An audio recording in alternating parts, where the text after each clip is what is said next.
La porte d'en face s'ouvrit à la volée. Et Isabelle déboula sur le palier. Violon à la main. Les yeux injectés de fureur. Tu crois vraiment que je n'ai pas remarqué tes regards depuis des mois, lança-t-elle d'une voix qui tremblait comme une corde trop tendue. En un instant, le secret que je serrais au fond de moi explosa. Cru et vulnérable. Sous la lumière impitoyable du couloir. Je m'appelle Céline Duval. 28 ans. Graphiste indépendante dans un immeuble haussmannien du 7e arrondissement. Depuis 3 ans, j'habite au 4e étage, juste en face de l'appartement d'Isabelle Moreau. Elle a 30 ans, des cheveux noirs en bataille, un regard qui défie le monde, et elle joue du violon comme si elle voulait arracher des cris à l'instrument. Ses notes traversaient les murs fins et venaient me trouver les soirs où la solitude pesait le plus lourd. Au début, tout était innocent. Ces répétitions étaient ma musique de fond pendant que je travaillais. Bach, Paganini. Parfois des morceaux contemporains qui grinçaient de rage contenue. Je me surprenais à poser l'oreille contre la cloison, à imaginer la courbe de son cou quand elle jouait. Puis je l'ai croisée dans l'escalier, perfecto noir. Tatouage discret au poignet. Étui à violon en bandoulière. Nos yeux se sont accrochés une seconde de trop. Et j'ai senti une chaleur que je croyais éteinte depuis longtemps. Je suis lesbienne. Mais je ne l'ai jamais dit à ma famille. Ces catholiques provinciaux qui voient encore l'homosexualité comme un péché mortel. À Paris, je vivais mes amours en pointillés. Sans attache. Isabelle. Elle. Était l'opposé, assumée. Provocante. Avec ce sourire narquois qui disait « Je me fiche des convenances ». On a commencé par des saluts polis. Puis des phrases échangées dans l'ascenseur. Un jour, j'ai osé, votre musique est sublime. Elle a ri. Un rire grave. Merci. Voisine. Ça ne vous dérange pas trop? Les conversations se sont allongées sur le palier. On parlait art. Liberté. Paris la nuit. Elle jouait dans un orchestre alternatif. Refusait les contrats trop sages. La musique doit respirer la vie. Pas la poussière. Disait-elle. Moi. Je lui confiais ma peur de quitter le freelance pour une grande agence. On riait. Et parfois nos mains se frôlaient. Mon cœur battait trop fort. Un soir d'automne pluvieux, elle a frappé chez moi. J'ai composé quelque chose. Vous voulez écouter? J'ai ouvert. Tremblante. Elle s'est assise sur mon vieux canapé. A sorti son violon. Et a joué. Une mélodie lente. Douloureuse. Qui semblait parler d'un désir qu'on n'ose pas nommer. Quand la dernière note s'est éteinte, le silence était dense. C'est pour qui, ai-je murmuré. Elle a souri. Triste. Pour quelqu'un qui hésite encore. Cette nuit-là, on a parlé jusqu'au petit matin. Elle m'a raconté son coming out à 17 ans. La porte claquée par ses parents. Les années à dormir chez des amis. L'hypocrisie me rend malade, disait-elle. Moi. Je gardais mes propres aveux verrouillés. Les mois suivants furent un lent rapprochement. Promenade sur les quais. Café à Saint-Germain. Concert dans des caves enfumées. Elle me poussait à oser plus dans mes créations. La vie est trop courte pour se cacher. Céline. Je l'aimais déjà. Follement. Mais en silence. Puis vint le soir où tout bascula. J'avais invité un collègue homme à dîner, stupide tentative de me prouver que je pouvais être normal. Il était gentil. Fade. Isabelle nous croisa dans le hall. Son regard se figea.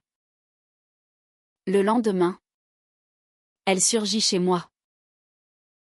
Tu joues à quoi exactement? Ce type, tu crois que je suis aveugle? J'ai bafouillé. Elle a continué. Voix brisée, je sais ce que tu ressens. Je le vois depuis le premier jour. Pourquoi tu te mens? Les larmes montèrent. Parce que j'ai peur. Isabelle. Ma famille. La société, tout s'effondrerait. Elle s'approcha. Furieuse et tendre. Et moi? Tu crois que je ne souffre pas de te voir te détruire? On se disputa violemment. Elle me traita de lâche. Je lui reprochai son impulsivité. Puis, dans un élan, elle m'embrassa. Un baiser désespéré, brûlant. Je reculai. Je ne peux pas encore. Elle partit en claquant la porte. Depuis, plus un son de violon. Le mur était devenu tombeau. Les jours suivants furent un enfer glacé. Je guettais le moindre bruit d'en face. En vain. Mes nuits étaient hantées par ce baiser. Par ce que j'aurais dû dire.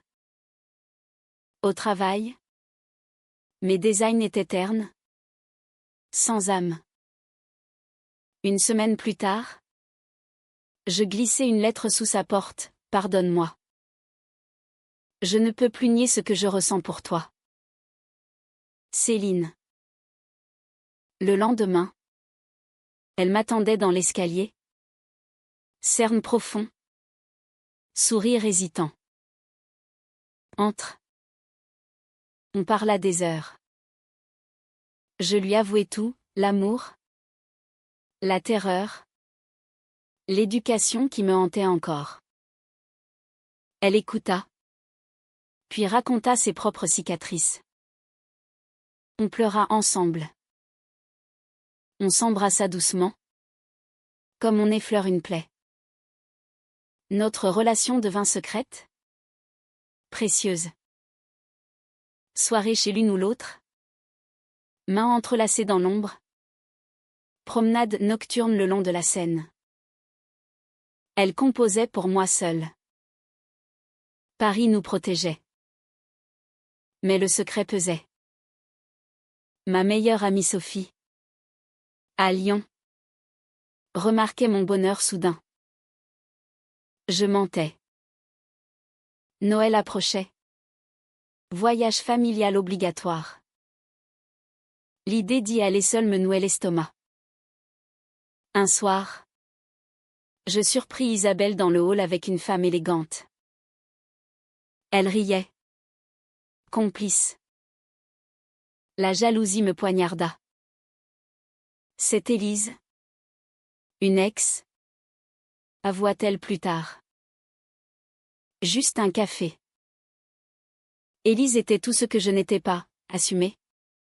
Sophistiquée. Un passé commun avec Isabelle. La suspicion s'installa. Dispute. Elle me jurait fidélité. Je doutais. Si tu n'assumes pas, comment veux-tu que je me sente en sécurité? Un soir, Élise frappa chez Isabelle alors que j'y étais. J'entendis leur rire. Folle. Je posai un ultimatum, elle ou moi. Isabelle pâlit. Tu me forces à choisir après tout ce chemin? Je partis en larmes. Cette nuit, j'appelai presque ma mère pour tout avouer. Les mots restèrent coincés. Le lendemain. Lettre d'Isabelle, je t'aime. Mais je ne peux pas être ton secret éternel. Je mérite mieux. Noël à Bordeaux fut un supplice. Ma mère parlait mariage. Petits-enfants. Mon frère me taquinait sur mon célibat. Je souriais. Bouillonnais. Seule dans ma chambre d'enfant. Message d'Isabelle, photo d'elle sur scène. Légende, pour toi. Même loin. On recommença à s'écrire. Tendresse. Excuse. De retour à Paris. J'invitai Sophie. Je lui présentai Isabelle comme ma compagne. Sophie fut adorable. Puis j'appelai ma mère, j'ai quelqu'un. Une femme. Silence. Cri. Accusation. Mon père, reviens à la raison. Mon frère, tu nous fais honte. Isabelle me consola. Tu as été courageuse. Mais Élise rôdait toujours. Un soir, je l'ai surpris en répétition. Trop proche. Dispute terrible. Isabelle révéla, Élise lui proposait une tournée américaine. J'ai refusé pour toi. Mais maintenant? Je criai, pars alors. Elle pleura, j'ai besoin qu'on me choisisse pleinement. Elle fit ses valises. Partit chez une amie. Février glacial. Plus de violon. Je touchais le fond. Sophie, batte-toi. Concert d'Isabelle au Marais. Morceau dédié à celle qui m'a appris le courage et la douleur. Musique déchirante. Je l'attendis sous la pluie. Élise m'a embrassée. J'ai reculé. C'est toi que j'aime. Je sanglotais, je te choisis. Publiquement. Le lendemain. Appel, mon père crise cardiaque. Avec Isabelle. Train pour Bordeaux. À l'hôpital. Hostilité familiale. Je tins la main d'Isabelle devant mon père mourant presque, je l'aime. Il soupira, si elle te rend heureuse. Isabelle joua doucement dans la chambre. Premier sourire. Printemps. Père guéri. Relation familiale tiède mais en progrès. Mère pose des questions timides. Isabelle refuse la tournée. Compose notre histoire. On emménage ensemble. Regard des voisins. Tant pis. Sur le pont Alexandre III. Elle, veux-tu passer ta vie avec moi? Juste une promesse. Oui. Larmes. On marche main dans la main sous la tour Eiffel scintillante. Plus de secrets. Seulement l'amour. La musique. Paris. Parfois la douleur ressurgit. Mais on la transforme. Je crée mes plus beaux designs. Elle compose ses plus belles mélodies. La musicienne rebelle d'en face m'a poussé à prendre les risques les plus fous, celui d'être enfin moi.